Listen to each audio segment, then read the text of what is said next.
Welcome back to WDRB Media, the voice of the community, and those streaming live through iHeartRadio. You are listening to Words and Wisdom Radio Show, and I'm your host, Dr. Candace Chambers. If you are just tuning into our broadcast, today we are talking with Miss Karen Brady. So, Karen, introduce yourself to our listeners.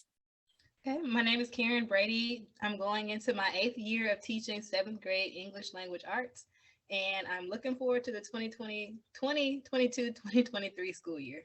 Wow, Karen, it's been 8 years. Yes. Wow, Yes. that's amazing. That is commendable. So just kind of walk us through like your educational journey that led you to become a teacher. Okay. I decided when I was in like the 11th grade that if I could do one thing to help somebody, then my life would be worth something.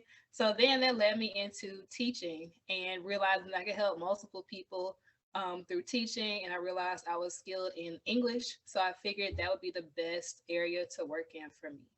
And so after that, I went to Jackson State and I graduated in 2015 with a Bachelor's of Arts in English with a concentration in education. After leaving Jackson State, I moved to Houston and I've been teaching in the Houston area for about the last 8 years. Wow, that's awesome.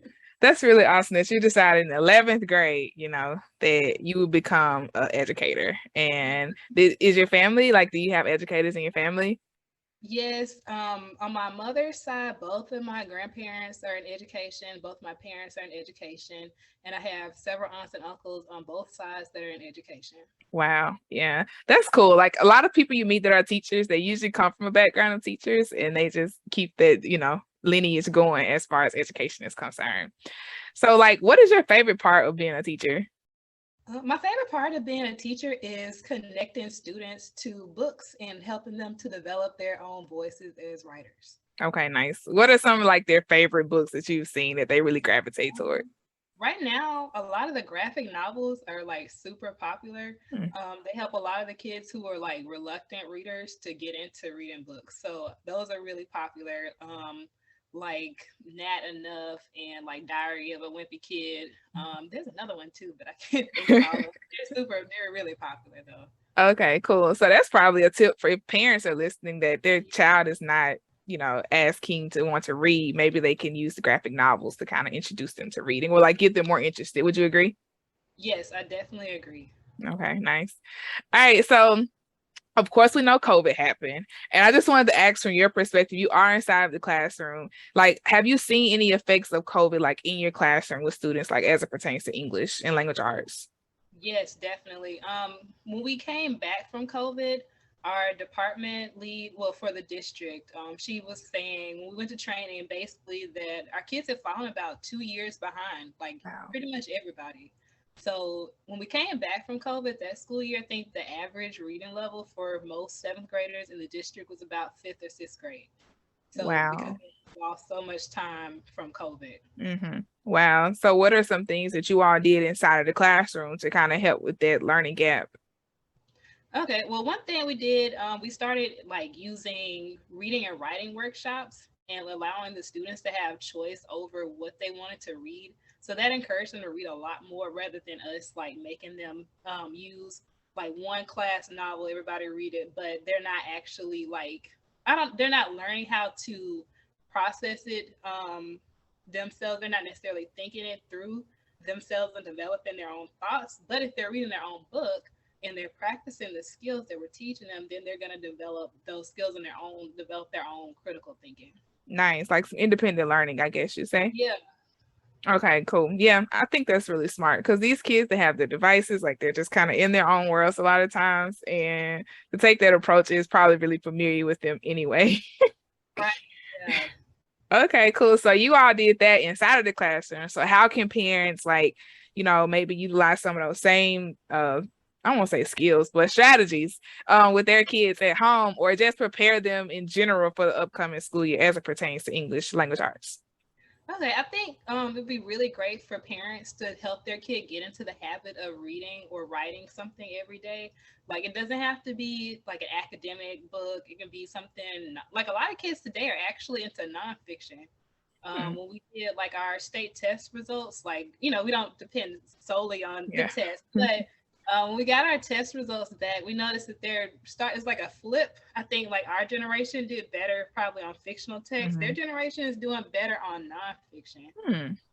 And I think it's because they've had like a lot of like the little articles that they see that pop up online, or Hmm. even like a lot of like TikTok videos are kind of informational now. So True. that's like what that we're starting to see. But I think parents can encourage their kids to read whatever they want to read.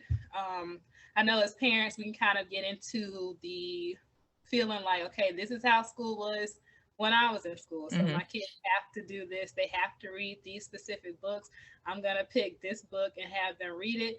But especially if your kid is struggling in reading, it's better to help them to find books that they like, that they feel speak to them, and then they'll start to pick up just different books over time. Hmm. Nice. Same with writing. Like if they write something that they're interested in, then like it doesn't have to be perfect. I think again, like back in school, we kind of felt like, hey, every period has to be, here, every punctuation has to be perfect just from just free writing. But as long as they start free writing, and then like in school we help them to refine it, it'll be a lot better for them. I like that. That's cool. Like doing some enhancement at home so that helps you as a teacher Yeah. in the classroom. Where do you think parents can get these books from? Like, should they go to the bookstore, the library, or what? Library is great for sure. They should probably definitely check like their local area, because there's a lot of areas, a lot of bookstores that are like here in Texas, we have half price books, Hmm. and they have a lot of discounted books there.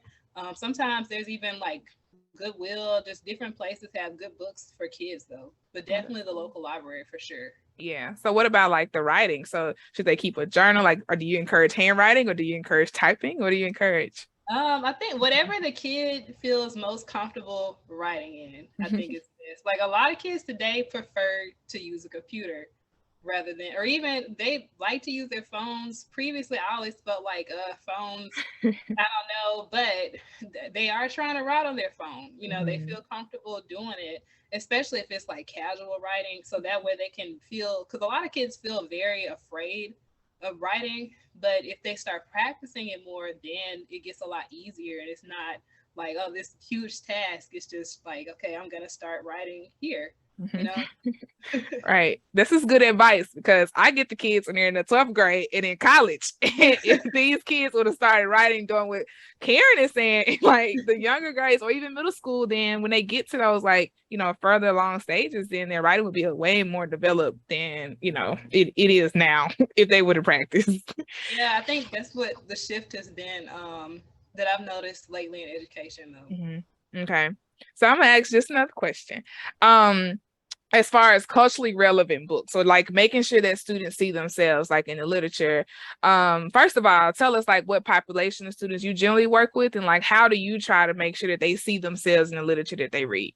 Okay, my population that I currently work with is fairly diverse. We have Caucasian kids, we have African American kids, we have Hispanic kids, and those groups are almost split. Like in my school, they're almost split evenly, actually.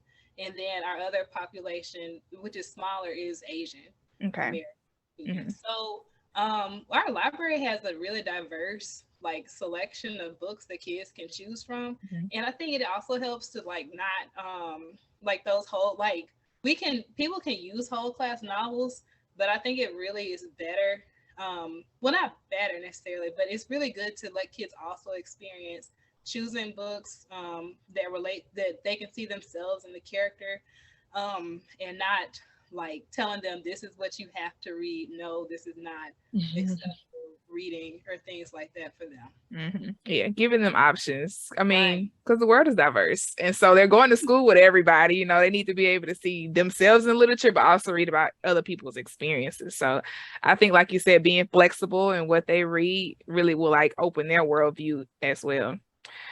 All right, Karen, any lasting thoughts that you have for our parents that are listening, people who engage with children on a daily basis? Like, what are your lasting thoughts? Okay. I would say just encouraging reading, encouraging writing, being supportive of what the student is trying to do. Like even if they are behind, as far as like if they're reading maybe fifth grade level and they're in seventh, just being supportive of them picking up a book that maybe it's not seventh grade level, but it's something that they're interested in, and encouraging them to continue to read, or even if their writing is not perfect, just encouraging them to continue to write and continue to practice and get comfortable expressing themselves.